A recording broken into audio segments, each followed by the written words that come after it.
Omni great Scott, I reach in my heart. How old are you today? 3. And what is your name? Burpo. And where do you live? In Nebraska. Who's your mommy? Sonia. Who's your daddy? Daddy. Burpo.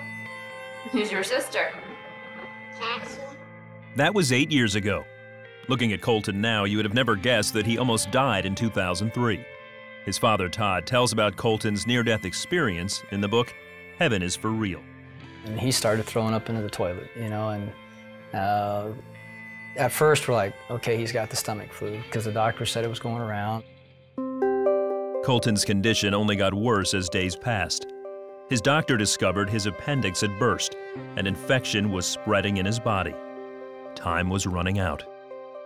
And we knew we were in bad shape when they said, well, you need to come out to the hallway. They separated us from everyone else, and then someone came to us and started talking to us that we got to have surgery on your kid. It was tough. Seeing your boy be lifeless when he was a very vibrant child. And it was at that moment that we were looking at each other. I remember my wife holding Colton in that hallway, just us. He's not even moving. We went to the surgery prep area, and I remember them hauling him away and him just yelling at me, Daddy, don't let him take me. Daddy, don't let him take me. And I went back to the pre-op room where we had left some stuff, and I was finally alone, shut the door, and I just broke down and I was mad at God. I just frustrated, fed up.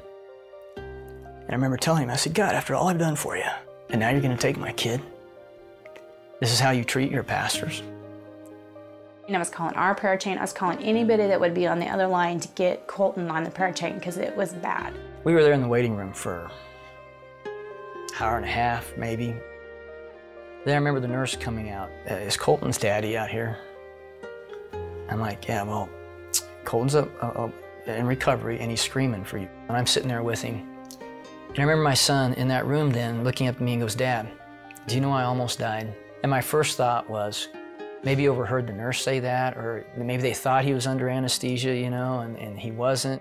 But it wasn't till 4 months after we got out of the hospital that we finally listened to our son. And that's where I got to see heaven. No, Jesus and some angels came and flew me up to heaven.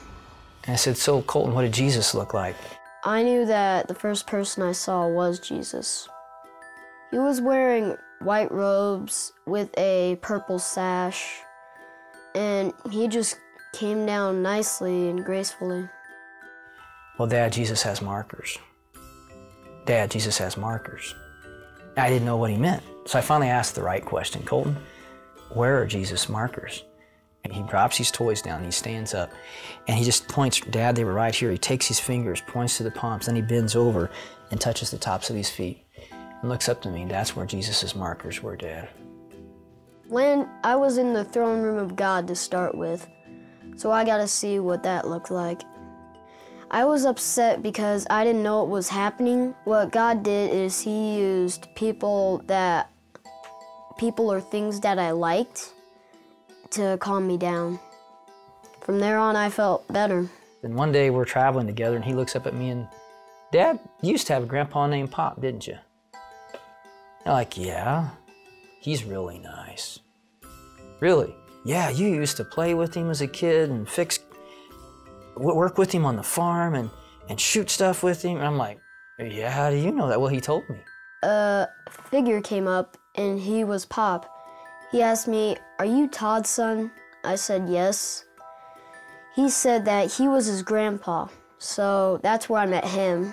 Yeah, Pop, I was very close to him.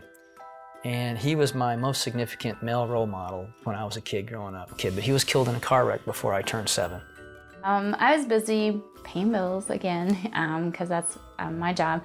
And he came up and told me he had 2 sisters. Well, he had to say it several times before he finally got my attention. And finally, I put my stuff down and looked at him and says, what do you mean you have 2 sisters? No, I have 2 sisters. You had a baby die in your tummy. And I just looked at him like, well, how do you know you have 2 sisters? Well, she told me. And then he proceeded to describe her. She looked like Cassie, but she had brown hair. And first time when she saw me, she just came up and hugged me. We knew this was true because he said, she kept hugging me. She wouldn't stop hugging me, Mom, and I didn't like that. Well, I'm not really the hugging type. I had miscarried the weekend of Father's Day weekend, which made it even rougher. And we thought we'd dealt with it. We gotten over, we accepted that the baby had died. But when he said he had 2 sisters, I think I was in shock first and then trying to realize, what is he telling me? And so I knew that he had seen her, and after he described her, and he said, she's just waiting for you guys to come to heaven. You know, as we talked about heaven and he was telling me all these wonderful details, I just felt like I had to ask him, did he want to come back? I knew that I was leaving heaven because Jesus came to me and said, Colton, you need to go back. Even though I didn't want to go back, he said that he was answering my dad's prayer. I remember that prayer. That irreverent, that disrespectful, screaming at God prayer. I was like, he's answering that prayer? Today, Colton is a healthy 11-year-old and shares his heavenly journey with boldness. I learned that heaven is for real and you're gonna like it.